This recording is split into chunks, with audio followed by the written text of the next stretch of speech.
അസ്സലാമു അലൈക്കും വറഹ്മത്തുള്ളാഹി. പ്രിയമുള്ളവരെ, ളുഹാ നിസ്കാരത്തിനെ എങ്ങനെ ഭാഗ്യം കൊണ്ടുവരുന്ന നിസ്കാരമാക്കി മാറ്റാം എന്നതാണ് നമ്മൾ ഇന്നത്തെ വീഡിയോയിലൂടെ പറയുന്നത്. നമ്മുടെ ജീവിതത്തിലേക്ക്, നമ്മുടെ കുടുംബത്തിലേക്ക് സമാധാനത്തിനെ, സൗഭാഗ്യത്തിനെ കൊണ്ടുവരുന്ന നിസ്കാരമാക്കി എങ്ങനെ ളുഹാ നിസ്കാരത്തിനെ മാറ്റാം, എന്തൊക്കെ കാര്യങ്ങളാണ് ശ്രദ്ധിക്കേണ്ടത്, എന്തൊക്കെ നിബന്ധനകളാണ് നാം പാലിക്കേണ്ടത് എന്നതാണ് ഈ വീഡിയോയിലൂടെ നമ്മൾ ചർച്ച ചെയ്യുന്നത്. ളുഹാ നിസ്കാരം മുടങ്ങാതെ കൃത്യമായി നിർവഹിക്കുന്നവർ ഈ വീഡിയോ അവസാനം വരെ കാണണം. കാരണം അവരുടെ മനസ്സിന് ഒരുപാട് സന്തോഷം നൽകുന്ന കാര്യങ്ങളാണ് നമ്മൾ ഇന്നത്തെ വീഡിയോയിലൂടെ പറയുന്നത്. അല്ലാഹു സുബ്ഹാനഹു വ തആല മരണം വരെ ളുഹാ നിസ്കാരം മുടങ്ങാതെ നിർവഹിക്കാനുള്ള ഭാഗ്യം നമുക്ക് എല്ലാവർക്കും നൽകട്ടെ. നമ്മുടെ ജീവിതത്തിൽ ഖൈറും ബറക്കത്തും നൽകട്ടെ. ഇഹത്തിലും പരത്തിലും വിജയിക്കുന്ന സജ്ജനങ്ങളിൽ അല്ലാഹു ഉൾപ്പെടുത്തി അനുഗ്രഹിക്കട്ടെ. ആമീൻ എന്ന് കമന്റ് ചെയ്യുക. അല്ലാഹു സ്വീകരിക്കട്ടെ. പ്രിയമുള്ളവരെ, ളുഹാ നിസ്കാരം സാധാരണ ഒരു സുന്നത്ത് നിസ്കാരം പോലെയല്ല. ഒരുപാട് പ്രത്യേകതകളും മഹത്വങ്ങളും നിറഞ്ഞ നിസ്കാരമാണ് ളുഹാ നിസ്കാരം. ളുഹാ നിസ്കാരത്തിൻ്റെ ഒരു പേരാണ് സ്വലാത്തുൽ ഹള്, ഭാഗ്യ നിസ്കാരം, ഭാഗ്യത്തിൻ്റെ നിസ്കാരം.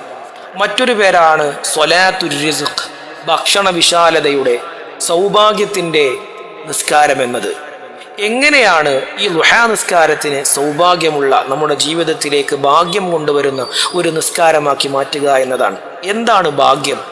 നാം പ്രതീക്ഷിക്കാത്ത മാർഗത്തിലൂടെ, അല്ലെങ്കിൽ പ്രതീക്ഷിച്ചതിനേക്കാൾ കൂടുതൽ നമ്മുടെ ജീവിതത്തിലേക്ക് അനുഗ്രഹങ്ങൾ വരുമ്പോഴാണ് നമ്മളതിനെ ഭാഗ്യം എന്ന് പറയുന്നത്. ഒരിക്കലും പ്രതീക്ഷിക്കാത്ത ദിവസം നാം വലിയ ഒരു ജോലി കിട്ടുമ്പോൾ, അല്ലെങ്കിൽ നല്ല സമ്പത്ത് കിട്ടുമ്പോൾ, നല്ല മക്കളെ കിട്ടുമ്പോൾ, നല്ല ഒരു യാത്രക്ക് അവസരം കിട്ടുമ്പോൾ, ഹജ്ജും ഉംറയും നിർവഹിക്കാനുള്ള തൗഫീഖ് ലഭിക്കുമ്പോൾ, ഇതൊന്നും നമ്മൾ പ്രതീക്ഷിക്കാതെ ഒരു കഷ്ടപ്പാടുമില്ലാതെ നമ്മുടെ ജീവിതത്തിലേക്ക് കടന്നു വരുമ്പോൾ ഇതിനെയാണ് വലിയ സൗഭാഗ്യം എന്ന് നമ്മൾ പറയുന്നത്. ഇതെങ്ങനെയാണ് എല്ലാ കാര്യത്തിലും നമ്മുടെ ജീവിതത്തിലേക്ക് സൗഭാഗ്യം കൊണ്ടുവരിക? ഈ ളുഹാ നിസ്കാരത്തിനെ എങ്ങനെ ആ രൂപത്തിലേക്ക് മാറ്റിയെടുക്കാം എന്നതാണ് പറയുന്നത്. പ്രിയമുള്ളവരെ, സ്വലാത്തുൽ ളുഹാ വതുറുഖുനൈ ലിൽ ബറകത്തി വൽ ഹള്, ളുഹാ നിസ്കാരം നമ്മുടെ ജീവിതത്തിലേക്ക് എങ്ങനെ ബറക്കത്തും ഭാഗ്യവും കൊണ്ടുവരിക എന്നതാണ് നമ്മൾ ഇന്ന് ചർച്ച ചെയ്യുന്നത്. ഒന്നാമത്, വഖ്തു സ്വലാത്തുൽ ളുഹാ, ളുഹാ നിസ്കാരത്തിൻ്റെ സമയം എത്രയാണെന്ന് നമ്മൾ കൃത്യമായി അറിഞ്ഞിരിക്കണം. വഖ്തുഹാ മിൻ ഇർതിഫാഇ ശംസി ഖദ്റ റുംഹിൻ ഇലാ ഖുബൈലി സവാൽ, ഒരു കുന്തത്തിൻ്റെ മുഴം സൂര്യൻ ഉദിച്ചതിന് ശേഷം അതിൻ്റെ നിഴല് ആയത് മുതൽ ളുഹർ നിസ്കാരത്തിൻ്റെ സമയം വരെയാണ് ളുഹാ നിസ്കാരത്തിൻ്റെ സമയം. പിന്നീട് അതിൻ്റെ അദദു റക്അഅതിഹ, ളുഹാ നിസ്കാരത്തിൻ്റെ റക്അഅത്തിൻ്റെ സമയം. നമ്മൾ എത്ര റക്അഅത്താണ് നമ്മുടെ ജീവിതത്തിലേക്ക് ഭാഗ്യം കൊണ്ടുവരാൻ നിർവഹിക്കേണ്ടത്? അഖല്ലുഹാ റക്അഅതാനി, 2 റക്അഅത്തെങ്കിലും നമ്മൾ നിർവഹിക്കണം. അഥവാ ഏറ്റവും മിനിമം, ളുഹാ നിസ്കാരത്തിൻ്റെ ഏറ്റവും മിനിമം 2 റക്അഅത്തെങ്കിലും എല്ലാ ദിവസവും നമ്മൾ നിർവഹിക്കണം എന്നതാണ്. ഇനി മൂന്നാമത്തെ നിബന്ധന, അൽ മുവാലബത്തു അലൈഹാ സബബുൻ ലിൽ ബറക, നമ്മുടെ ജീവിതത്തിലേക്ക് ഖൈറും ബറക്കത്തും സൗഭാഗ്യവും കൊണ്ടുവരാൻ ളുഹാ നിസ്കാരത്തിന് ജീവിതത്തിൽ പതിവാക്കണം എന്നതാണ്. വല്ലപ്പോഴും നിസ്കരിച്ചാൽ പോരാ, കൺസിസ്റ്റന്റ് ആയിട്ട് എല്ലാ ദിവസവും നിർവഹിക്കണം.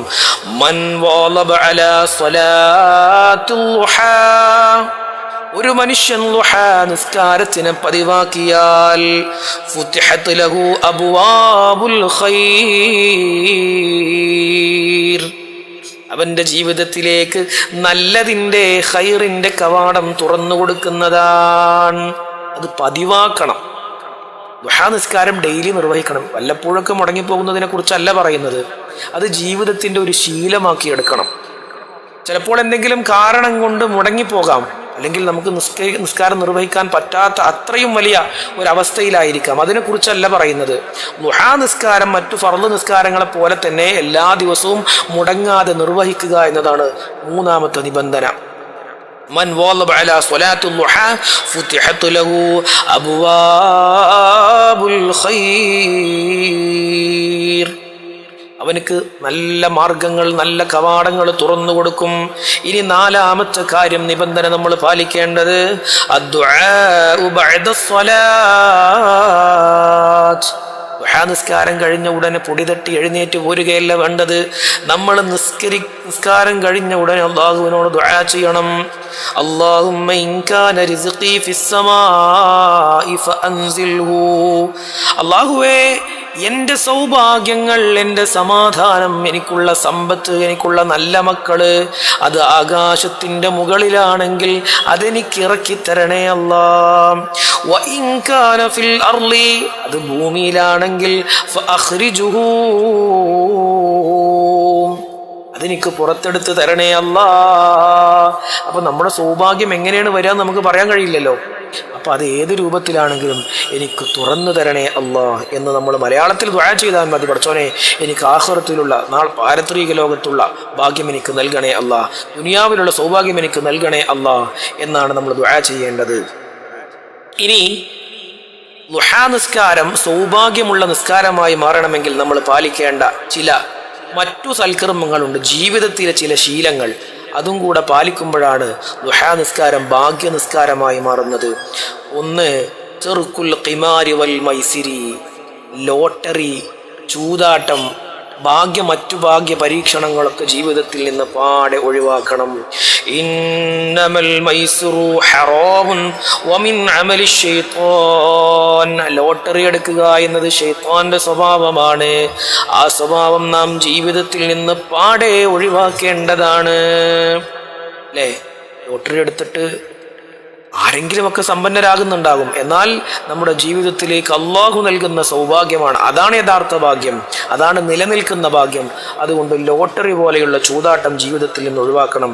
രണ്ടാമത്തെ കാര്യം ബിർറുൽ വാലിദൈൻ, മാതാപിതാക്കളെ ബഹുമാനിക്കലും സ്നേഹിക്കലും അവരോട് സ്നേഹത്തോടു കൂടെയുള്ള പെരുമാറ്റത്തിലുമാണ് നമ്മുടെ ജീവിതത്തിന്റെ ഭാഗ്യം കിടക്കുന്നത്. റിളല്ലാഹി ഫീ റിളൽ വാലിദൈൻ, അള്ളാഹുവിന്റെ തൃപ്തിയുള്ളത് മാതാപിതാക്കളുടെ തൃപ്തിയിലാണ്. അപ്പോ ദുഹാ നിസ്കാരം മാത്രം നിർവഹിച്ചാൽ പോരാ. നിസ്കാരം നിർവഹിക്കുന്ന ആളുകളൊക്കെ മാതാപിതാക്കളെ നല്ല രീതിയിൽ നോക്കുന്നവരായിരിക്കും. അപ്പോൾ മാതാപിതാക്കളോടുള്ള സ്നേഹം പുലർത്തുകയും വേണം. ഇനി മറ്റൊരു കാര്യം, മൂന്നാമത്തെ കാര്യം, ഇഹ്തിറാമുൽ കിബാരി വൽ ഉലമാ, വിജ്ഞാനമുള്ള ആളുകളെ, പണ്ഡിതന്മാരെയും മുതിർന്ന ആളുകളെയും ബഹുമാനിക്കുന്ന ശീലം നമുക്ക് വേണം. ഇതൊക്കെ നമ്മൾ കുട്ടിക്കാലത്ത് പഠിച്ച കാര്യങ്ങളാണ്. ഈ ശീലം നമ്മുടെ ജീവിതത്തിൽ ഉണ്ടാകൽ നിർബന്ധമാണ്. എങ്കിൽ ദുഹാ നിസ്കാരം നമ്മുടെ ജീവിതത്തിലേക്ക് സൗഭാഗ്യം കൊണ്ടുവരുന്ന ഒരു നിസ്കാരമായി മാറും. ലൈസ മിന്നാ മല്ലം യുവക്കിർ കബീറന, നബി സല്ലല്ലാഹു അലൈഹി വസല്ലമ തങ്ങൾ പഠിപ്പിക്കുന്ന ഒരു ഹദീസിലുണ്ട്. എന്താണ്? പ്രായം ചെന്ന ആളുകളെ ബഹുമാനിക്കാത്ത ആളുകൾ നമ്മിൽപ്പെട്ടവനല്ല എന്ന്. ഇനി മറ്റൊന്നാണ് ഹിഫ്ളുൽ ലിസാൻ, നാവിനെ സൂക്ഷിക്കുക എന്നത്. മാ യൽഫിളു മിൻ ഖൗലിൻ ഇല്ലാ ലദൈഹി റഖീബുൻ അതീദ്, നാവ് എന്തൊക്കെ തെറ്റ് ചെയ്യുന്നുണ്ടോ, കളവ് പറയുക, കുറ്റം പറയുക, ഇല്ലാത്തതും ഉള്ളതും മറ്റുള്ളവർക്ക് ഇഷ്ടമില്ലാത്ത കാര്യങ്ങൾ പറയുക, നാവിനെ സൂക്ഷിക്കുക എന്നതാണ്. ഇത് മറ്റൊരു കാര്യമാണ്. ദുഹാ നിസ്കാരം കൊണ്ട് നമുക്ക് ഭാഗ്യം ലഭിക്കണമെങ്കിൽ നാവ് കൊണ്ട് ചെയ്യുന്ന തെറ്റുകൾ നാം കുറക്കണം. ഇനി മറ്റൊന്നാണ് അടുത്തത്, നാലാമത്തെ കാര്യം, തർക്കുൽ മുസ്കിറാത്ത്, ലഹരി പദാർത്ഥങ്ങൾ ഒഴിവാക്കുക എന്നത്. നിസ്കരിക്കുന്ന ആളുകളൊന്നും മദ്യപിക്കുന്ന ആളുകൾ ഉണ്ടാവുകയില്ല എന്നാണ് ഞാൻ വിശ്വസിക്കുന്നത്. അവർക്കൊരിക്കലും മദ്യപിക്കാൻ തോന്നുകയില്ല. ദുഹാ നിസ്കാരം പതിവാക്കിയവർ തീരെ മദ്യമോ മറ്റു ലഹരി പദാർത്ഥങ്ങളോ ഉപയോഗിക്കുകയില്ല. എന്നാൽ പറയുന്നത് ദുഹാ നിസ്കാരം ഭാഗ്യ നിസ്കാരമായി മാറണമെങ്കിൽ ലഹരി പാടെ ഒഴിവാക്കണം എന്നതാണ്. ഇനി 10, തർബിയത്തുൽ ഔലാദ്, നമ്മുടെ വീട്ടിലുള്ള മക്കളെയും ദീൻ പഠിപ്പിക്കണം. മക്കൾക്ക് നല്ല കാര്യങ്ങളൊക്കെ പറഞ്ഞു കൊടുക്കണം. അപ്പോഴാണ് നമ്മുടെ ജീവിതത്തിലേക്ക് സൗഭാഗ്യം വരിക. നമ്മുടെ വീട്ടിൽ മറ്റുള്ളവരൊക്കെ നല്ല ആളുകളാകുമ്പോഴാണല്ലോ ആ വീട്ടിലേക്ക് സൗഭാഗ്യം വരുള്ളൂ. ഒരാൾക്ക് മാത്രമായിട്ട് ഭാഗ്യം വരില്ലല്ലോ. അപ്പോൾ നമ്മുടെ മക്കളെ നിസ്കരിക്കുന്നവരും നല്ലത് സംസാരിക്കുന്നവരും നല്ലത് ചിന്തിക്കുന്നവരും കുടുംബത്തിനും നാടിനും മാതാപിതാക്കൾക്കും ഒക്കെ ഉപകരിക്കുന്ന മക്കളായി അവരെ വളർത്തുകയും ചെയ്യുക എന്നത് നമ്മുടെ ബാധ്യതയാണ്. ഈ നിബന്ധനകൾ നാം പാലിച്ചു കഴിഞ്ഞാൽ ദുഹാ നിസ്കാരം എന്ന് പറയുന്ന അതിമഹത്തായ നിസ്കാരം നമുക്ക് സൗഭാഗ്യം കൊണ്ടുവന്നു തരും. കടങ്ങളൊക്കെ വീട്ടാനുള്ള മാർഗം ഒരു നിസ്കാരം കൊണ്ടുവന്നു തരും. നമുക്ക് സാമ്പത്തികമായ ഉന്നമനം ഒരു നിസ്കാരം കൊണ്ടുവന്നു തരും. നല്ല ഭാര്യയെ, നല്ല മക്കളെ, നല്ല കുടുംബാന്തരീക്ഷം, നല്ല സ്നേഹം, നല്ല സൗഹാർദ്ദം ഒരൊറ്റ നിസ്കാരം നമ്മുടെ ജീവിതത്തിലേക്ക് കൊണ്ടുവന്നു തരും. അല്ലാഹു സുബ്ഹാനഹു വ തആല ദുഹാ നിസ്കാരം ജീവിതത്തിൽ പതിവാക്കാനുള്ള തൗഫീഖ് നമുക്ക് എല്ലാവർക്കും നൽകട്ടെ. അസ്സലാമു അലൈക്കും വറഹ്മത്തുള്ളാഹി വബറകാതുഹു.